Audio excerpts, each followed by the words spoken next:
What's going on, guys? I want to talk about this little passage from this book, and I really think it'll help you guys. So, I want to talk about why you need to let go of anger, and this passage is perfect. So, it says anger is binding, not freeing.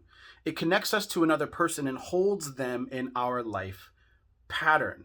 We are stuck in the negative pattern until we let go of the energy of anger and its little payoffs of righteous indignation, feeling wronged, and the desire for revenge. You know how often I see guys that are like, I want to sleep with 20 other women because my ex-girl cheated on me. I just want to see it's just the desire for revenge, right?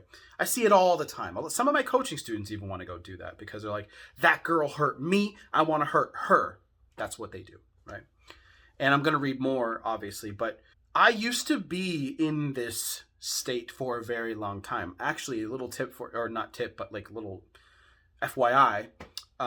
When I first started doing my YouTube channel, the reason why I started it was actually it wasn't because of anger, but I had a lot of anger in me. Anger against my former bosses, but it wasn't really them, really.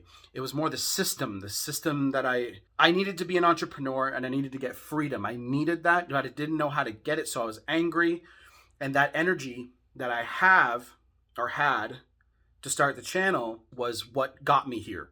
So anger can actually be a positive thing because it holds a lot of energy. You can use anger to come out of your state of apathy where you're like, I don't want to do anything. The world doesn't work for me, right? And you can use it to motivate yourself. You can use it to lift weights. You can use it to start a business, right? Problem is when you hold on to anger for too long and it becomes obsessive, and the ROI on it is not the same as it once was in the beginning. And that's why I lost a lot of the spark to make videos for this channel for quite some time, because that anger faded.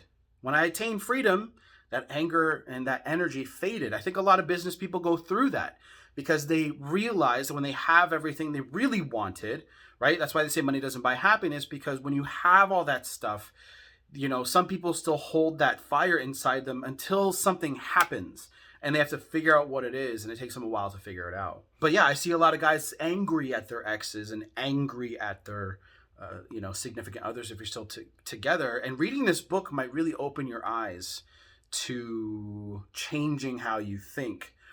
I really invite you to check it out. It's called Letting Go by David Hawkins, and I talk about this book on my other channel, Daily Vibration, so please go subscribe. And my other channel is coming out very soon. I've said that like a million times, but we're just doing some final checks before I release it, because that's what I do. It may not be exactly the same person who constantly recurs in our life. If not that person, then others will appear who have the same quality that triggers our anger and resentment. So on my other channel, I talk about that a lot, about law of attraction and stuff like that. But if you're angry, right, you're going to attract other angry people to you. I see a lot of this happen in today's movements where they will surround themselves with people of what that anger is. So it could be radical feminism. It could be something like that. Then suddenly people with that quality disappear from your life. Therefore, anger may force someone to be physically distant from us, but psychically it binds them to us more closely until we fully relinquish the anger and resentment. Relinquishing anger brings us many benefits. We are free to experience emotional comfort and ease, gratitude for the daily opportunities to grow and heal, mutual caring with another without subtle strings attached, improvement in health and more life energy. These breakthroughs will allow us to move up to a more effective and effortless state of inner freedom. There will be a point where I'm going to tie this to this channel, because that's a kind of more of a general thing. But a lot of guys that are here watching my channel, watching all the red pill channels and stuff like that, they are dealing with a lot of anger because of an ex, right? Breaking their heart, cheating on them.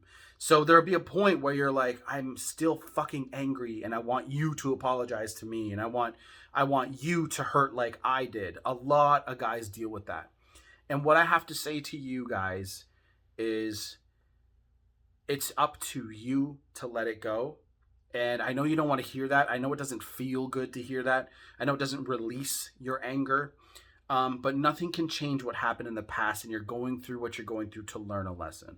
And I want you guys just to understand that this anger, you can use it to fuel your life, and you can use it to improve everything you want to improve. but don't hold on to it for as long as I did. I held on to anger for years, and it never served me longer than I had the anger towards the establishment, like I said, and the corporate structure and all that shit, and my ex-managers and blah, blah, blah. The real stem from that anger was I needed freedom, and I didn't know how to get it, right? I felt like a modern-day slave in terms of the 9 to 5, and I just hated the 9 to 5 no matter what job I had. I just didn't like it, right? So I felt like I was trapped, right? I felt very trapped by just today's society and the way that things work. And I wanted to work for myself. I didn't want to show up for some boss I don't even like. So I used my leftover anger from my entire life to use that as fuel to grow my channel. And you can use that energy, and you can really make shifts. But like I said, if you hold onto it for too long, it's only going to melt. It's only going to melt you, right? It's an acid to your vessel. So what I would do is I would read this book and become aware of how you're thinking and aware of your emotions. Then I would do things like working out. Working out really can help subside that anger. But walk. Get your body moving. Walking is one of the most peaceful things that you can do. If it's cold out, bundle up, or you can walk on a treadmill, but it's not even the same. Try to get out in nature, breathe in the fresh air, right? And do that. And what'll happen is, and meditate on or think about your whatever it is you're really angry about. If it's an ex, okay, what can you change about what happened? And if that's obviously nothing. And when you focus on that, then you're going to realize that it's only you in this present moment that's hanging on to that anger. Is it coming from a lot of expectations that you held towards that woman? Is it a lot of expectations you had for your relationship and where it was going, right? There's a lot of guys that do that too. And you can't. It's something you have to unlearn. We learn to hold these crazy expectations for relationships in this day and age. And all you have is a present moment, right? I talk about this. I heard this somewhere, but time, okay, it goes like this. Time doesn't even exist, really. Time exists, obviously, because we're experiencing it, but time only exists in the past. So when you think about the past, for example, that only exists in memories. And the future, there's many different paths that will happen. But you really only have the present moment because, as soon as you think about next, it's already here. You just have the present moment, and you have to recognize that in this present moment, you are holding on to anger. You are the one that is feeling like crap because you're deciding to hold on. But when this is you holding on to that anger, right? What does it look like? It looks like a fist, right? But when you let go, look what happens. The world can come back in and be invited, like the end of that sentence in the book. No strings attached. Everyone just wants to be around you because you're a great human being. But when you're like this, right? Nobody wants to be around that. But when you open that up, people want to be around you, and people are free, right? People are free to be in your life. And that's you. Okay. That's the spirit side of you too. So I know it might sound a little cliche or corny, but that's life, right? So I'll see you guys in the next video. Coaching's all down below. Thank you guys for watching.